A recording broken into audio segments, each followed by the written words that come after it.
Hello friends, welcome आपका हमारे इस चैनल पर। देखिए, आज हम मैथ के अंदर पढ़ेंगे त्रिभुजों की समरूपता यानी सिमिलरिटी ऑफ ट्राइंगल। क्या होता है ये? तो देखिए, ये टॉपिक जो है सभी एग्जाम्स के लिए महत्वपूर्ण है, तो आप मेरे साथ जुड़िए। तो त्रिभुजों की समरूपता क्या होता है? देखिए, यहां वर्ड है समरूपता, सिमिलरिटी यानी समरूपता। समरूपता यानी कि जिसमें सम प्लस रूप, इसका मतलब है सम प्लस रूप, यानी कि जिसका रूप जो है, जिन आकृतियों का आपस में जो है उनका रूप एक जैसा हो। हम यहां पर इसकी नाप की बात नहीं कर रहे, बल्कि इनका जो रूप है एक जैसा हो। जिस प्रकार से ये गोल है तो एक यहां आकृति ये भी गोल है, ये दोनों आकृतियां बिल्कुल गोल है, दिखने में एक जैसी है, मतलब गोल आकृति है, इनकी शेप एक जैसी है। तो ये जो है ये आकृतियां कहलाएंगी आपस में समरूप। ये वृत्त और ये वृत्त आपस में समरूप कहलाएंगे, चाहे इनकी त्रिज्याएं जो है अलग अलग क्यों ना हो। ठीक है। अब इसी प्रकार अगर दो त्रिभुज है, ये अगर ये त्रिभुज जो है वो आपस में समरूप कब हो सकते हैं? देखिए, समरूपता के लिए अलग अलग कंडीशन है, हम उस पर बात करेंगे कौन कौन सी समरूपता होती है त्रिभुजों के समरूप होने के लिए। ठीक है। तो देखिए, पहली बात यह है कि समरूपता का जो चिन्ह है, समरूपता का जो चिन्ह है वो इस प्रकार से होता है, ये समरूपता का चिन्ह है। तो हम चलते हैं समरूपता पे। देखिए, सबसे पहले जो समरूपता है त्रिभुजों की, यहां पर दो त्रिभुजों के बीच तुलना होगी। तो बात करते हैं हम, पहली समरूपता है एस एस एस, यानी किसको हम कह सकते हैं भुजा भुजा समरूपता। भुजा भुजा भुजा समरूपता, यानी कि इसके अंदर साइड साइड साइड। ये क्या होता है? जिस प्रकार से हमने यहां पर दो त्रिभुज ले लिए, एक त्रिभुज ये है और एक त्रिभुज ये है, इसका नाम है ए बी सी और ये है पी क्यू आर। अब देखिए, ये त्रिभुज आपस में समरूप कब होंगे? तो कौन सी यहां समरूपता लगानी है हमें? ट्रिपल एस यानी एस एस एस। तो देखिए, मतलब यानी कि इनकी जो भुजाएं है, इनकी जो भुजाएं है, देखिए ये भुजा एपी जो है इसके संगत, अगर ये इसके संगत है और इसके संगत ये मानेंगे और इसके संगत हम ये मानेंगे, मतलब इनकी भुजाओं का जो अनुपात है वो बराबर है। इन भुजाओं का जो अनुपात है वो बराबर है। जिस प्रकार से एपी जो है, एपी और पीक्यू का जो अनुपात है वो बराबर है बीसी और क्यूआर के, बीसी और क्यूआर के। और ये तीसरी भुजा जो है एसी अनुपात पीआर, यानी कि भुजाओं का जो अनुपात है आपस में बराबर हो। और वे त्रिभुज जो है वो कौन से अंतर्गत आएंगे? वो एस एस समरूपता से ये त्रिभुज आपस में क्या हो जाएंगे? सर्वांग हो जाएंगे। जिस प्रकार से अगर ये त्रिभुज 5 सेमी का है और ये मान लेते हैं हम 10 सेमी का है, ये 6 का मान लेते हैं और ये 12 का मान लेते हैं हम। और अगर बात करें ये 4 का मान, ये हम मान लेते हैं 4 का और ये 8 का मान लेते हैं। तो देखिए, अगर हम इनका अनुपात निकालें, इन भुजाओं का अनुपात, जिस प्रकार से अगर हम अनुपात निकालना चाहें तो 5 एबी का 5 है और यहाँ यानी कि 5/10 बराबर हम देख सकते हैं 6 के बटे में, यानी इसके बटे में ये आएगा, इसके बटे में ये 6/12 और 4/8। अब इसको हम काटेंगे तो 1/2 और ये भी 1/2 और ये भी 1/2। तो यानी कि इनका जो अनुपात है, भुजाओं का अनुपात हमेशा बराबर है। तो इस दृष्टि से यानी कि इसलिए ये त्रिभुज आपस में क्या हो जाएंगे? ये दोनों त्रिभुज समरूप हो जाएंगे, यानी कि त्रिभुज ए बी सी समरूप है त्रिभुज पी क्यू आर के। ये है एस एस एस समरूपता। ठीक है। अब बात करते हैं हम अगली समरूपता के लिए। दूसरी समरूपता कौन सी है?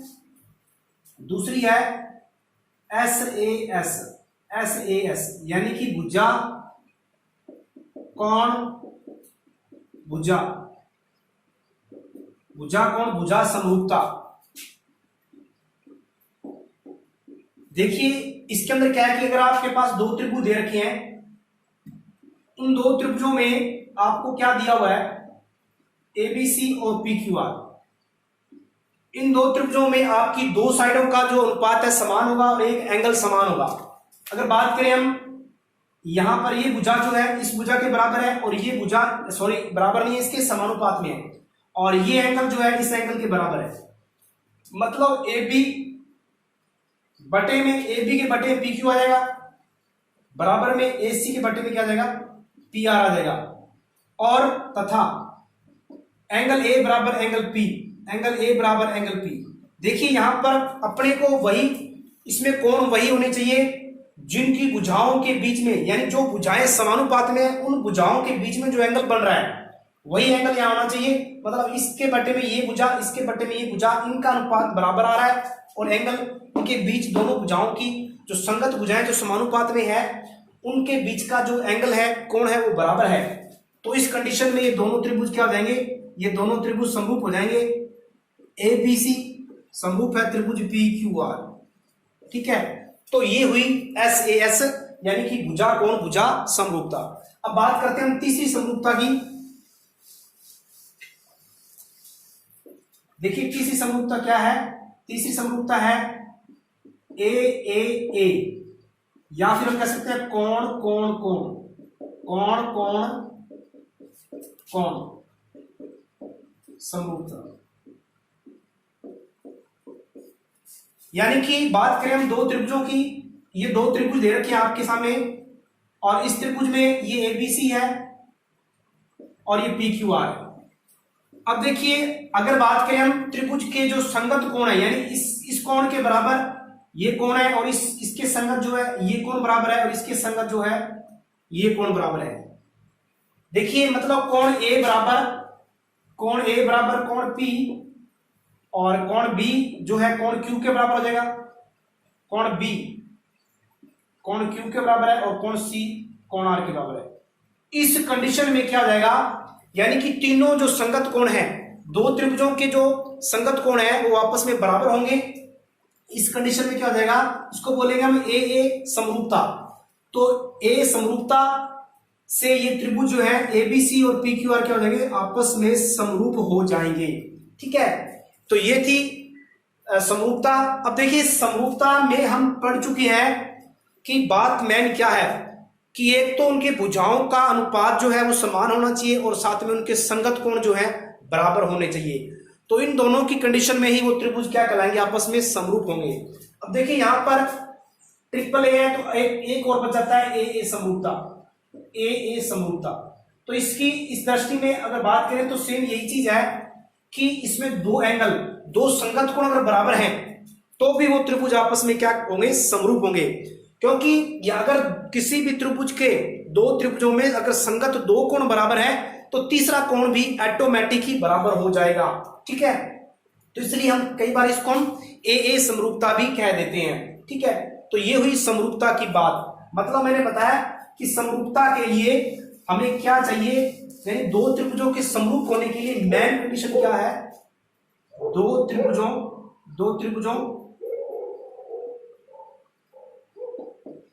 के समरूप होने के लिए क्या कंडीशन है। एक तो बात आती है, पहली बात तो यह है कि उनकी जो भुजाएं हैं, संगत भुजाएं क्या हो, समानुपात में हो। दूसरी बात क्या है, उसके संगत कोण क्या हो, बराबर हो। तो इस कंडीशन में दो त्रिभुज आपस में हमेशा क्या होंगे, समरूप होंगे। तो ये बात हुई त्रिभुजों के समरूपता की। अब हम बात कर लेते हैं कुछ त्रिभुजों के और गुणधर्म।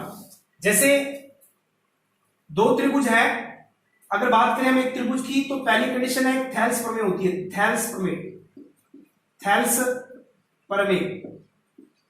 जिसको हम आधारभूत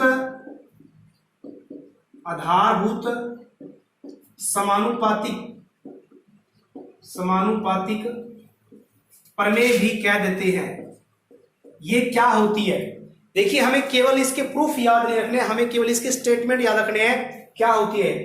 तो देखिए जिस प्रकार से इसमें ये होता है कि अगर आपके सामने एक त्रिभुज है, ये त्रिभुज है एबीसी, और इस त्रिभुज में अगर हम त्रिभुज की दो भुजाओं को, देखिए ये दो भुजाएं हैं, इन दो भुजाओं को अगर हम एक रेखा से मिलाएं, एक रेखा मिला दें इस प्रकार से, और वो रेखा जो है वो पी क्यू मान लेते हैं, वो रेखा इस भुजा के अगर समांतर है, मतलब एक त्रिभुज है एबीसी, उसकी दो भुजाएं हैं, उन भुजाओं के को मिलाने वाली रेखा अगर तीसरी भुजा के समांतर है, मतलब पी क्यू आपको गिवन क्या है, पी क्यू समांतर बीसी, अगर ये आपको गिवन है तो उस कंडीशन में क्या होगा, ये जो रेखा है इस त्रिभुज को दो उसकी जो भुजाएं हैं वो भुजाओं को क्या करेगा, समान अनुपात में विभाजित करेगा, मतलब इसके डिवाइड में इन दोनों का अनुपात और इन दोनों का अनुपात हमेशा बराबर होगा। मतलब क्या लिख सकते हैं, एपी बटे पीबी, एपी बटे पीबी बराबर ए क्यू बटे क्यूसी, ये अनुपात बराबर होता है, ठीक है, ये हमेशा बराबर होता है। या फिर इसको हम क्या लिख सकते हैं, इसके लिखने के और तरीके हैं, अगर ये भुजा और एक पूरे त्रिभुज, यानी अगर हम यहां पर दो त्रिभुजों की बात करें कि एक छोटे वाला त्रिभुज एक बड़े वाला त्रिभुज, तो वो भी क्या होगा, आपस में समरूप होंगे या फिर समानुपात में होंगे। तो देखिए एपी के बटे में हम क्या लिख सकते हैं, एपी के बटे में हम ए बी लिख सकते हैं, और इधर ए क्यू के बटे में क्या लिख सकते हैं, ए सी लिख सकते हैं। एक तरीका ये है।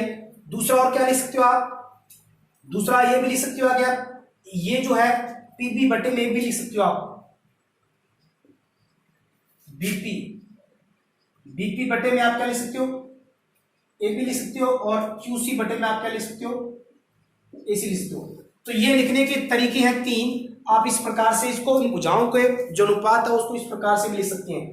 कहने की मेन बात थेल्स में क्या है कि कोई त्रिभुज है, उस त्रिभुज की दो भुजाओं को मिलाने वाली रेखा जो है, अगर वो तीसरी भुजा के समांतर है, तो वो जो रेखा है उन दोनों भुजाओं को समान अनुपात में विभाजित करेगी। यह है थेल्स प्रमेय। उम्मीद है कि आपको ये चीज समझ में आई होगी। आपको समांतर दिया है तो वो हमेशा अनुपात समान होगा। आगे बढ़ते हैं हम।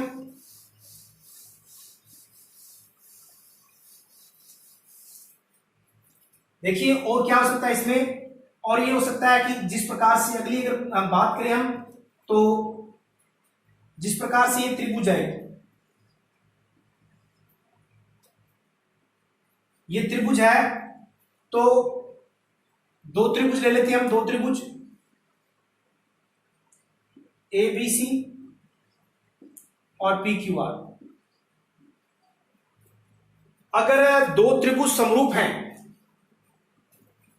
अगर बात करें कि ये दोनों त्रिभुज जो हैं अगर आपस में समरूप हैं, इस प्रकार से समरूप हैं, तो क्या हो सकता है, तो उनके क्षेत्रफलों का अगर अनुपात निकालें हम, यानी इसका एरिया और इसका एरिया, इनके क्षेत्रफलों का अनुपात निकालें, तो हमेशा इनकी संगत भुजाओं के वर्गों के अनुपात के बराबर होता है। मतलब दो समरूप त्रिभुजों के क्षेत्रफलों, दो समरूप त्रिभुजों के क्षेत्रफलों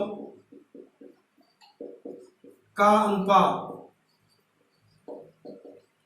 उनकी संगत भुजाओं के वर्गों के अनुपात के बराबर होता है। ये स्टेटमेंट इसका है, इस मतलब इस थ्योरम का, कि दो अगर समरूप त्रिभुज हैं तो उनके क्षेत्रफलों का अनुपात निकालना हो, मतलब मुझे निकालना है एरिया ऑफ त्रिभुज ए बी सी बटे में एरिया ऑफ त्रिभुज पी क्यू आर। अगर इनके क्षेत्रफलों का अनुपात निकालना है, एबीसी का क्षेत्रफल बटे त्रिभुज पी क्यू आर का क्षेत्रफल, तो क्या होगा, इनकी जो भुजाएं हैं इसके बटे में ये आ जाएगी, इसकी संगत है, इसके संगत ये हो जाएगी, क्योंकि ये समरूप है इसलिए ये संगत लिख रहे हैं, और इसके संगत ये है, तो ए बी बटे पी क्यू, तो ए बी बटे पी क्यू इनकी भुजाओं के अनुपात के वर्ग कह सकते हैं हम, और दूसरी भुजा BC बटे QR, इसका वर्ग हो जाएगा AC बटे PR, इसका वर्ग हो जाएगा। अब देखिए और क्या हो सकता है इसमें और बराबर में क्या हो सकता है। देखिए यहां पर कुछ संशोधन करना चाहे तो देखिए अगर हम यहां से इसकी माध्यिका खींचे, त्रिभुज की माध्यिका क्या होती है, मैंने कल बताया था पिछले वीडियो के अंदर कि त्रिभुज के शीर्ष से सामने भुजा को मिलाएं तो सामने भुजा को अगर समान दो भागों में डिवाइड करें तो ये मान लेते हैं इसकी माध्यिका है, इसकी AD माध्यिका है, इसकी PM माध्यिका है। तो माध्यिकाओं इसमें क्या होता है कि अगर बात करें माध्यिका के साथ इसका संबंध क्या होगा इन क्षेत्रफलों के अनुपात का, तो दो समरूप त्रिभुजों के क्षेत्रफलों का अनुपात उनकी संगत माध्यिकाओं के वर्ग के अनुपात के बराबर भी होता है। तो बराबर में हम क्या लिख सकते हैं, बराबर में माध्यिका AD बटे इसकी माध्यिका ये इसकी संगत हो जाएगी, ठीक है, तो AD बटे PM का स्क्वायर, ठीक है। दूसरी बात इसके शीर्ष लंब जो है उनका अनुपात भी वर्ग इसके बराबर होगा। अगर हम शीर्ष लंब यहां से खींचे इसके, अगर ये शीर्ष लंब यहां से ये E खींच दें और यहां से इसका हम खींच दें F खींच दें, तो यानी कि इसके जो शीर्ष लंब है किसी भी दो समरूप त्रिभुजों के क्षेत्रफलों का अनुपात उनके जो संगत जो शीर्ष लंब है उनके संगत शीर्ष लंबों के वर्गों के अनुपात के बराबर होता है। तो अगर हम बात करें AE ये भी शीर्ष लंब है और PF तो इसके बराबर इसके वर्ग के अनुपात के बराबर होगा। तो इस प्रकार से हम ये निकाल सकते हैं। ये थी मैन एक थेल्स थ्योरम और एक थी आपकी इस प्रकार से दो क्षेत्रफलों का अनुपात निकालना हो। तो आगे कुछ और इसके बिंदु बचे हैं तो हम अगले वीडियो के अंदर बात करेंगे, चर्चा करेंगे। तो तब तक के लिए धन्यवाद।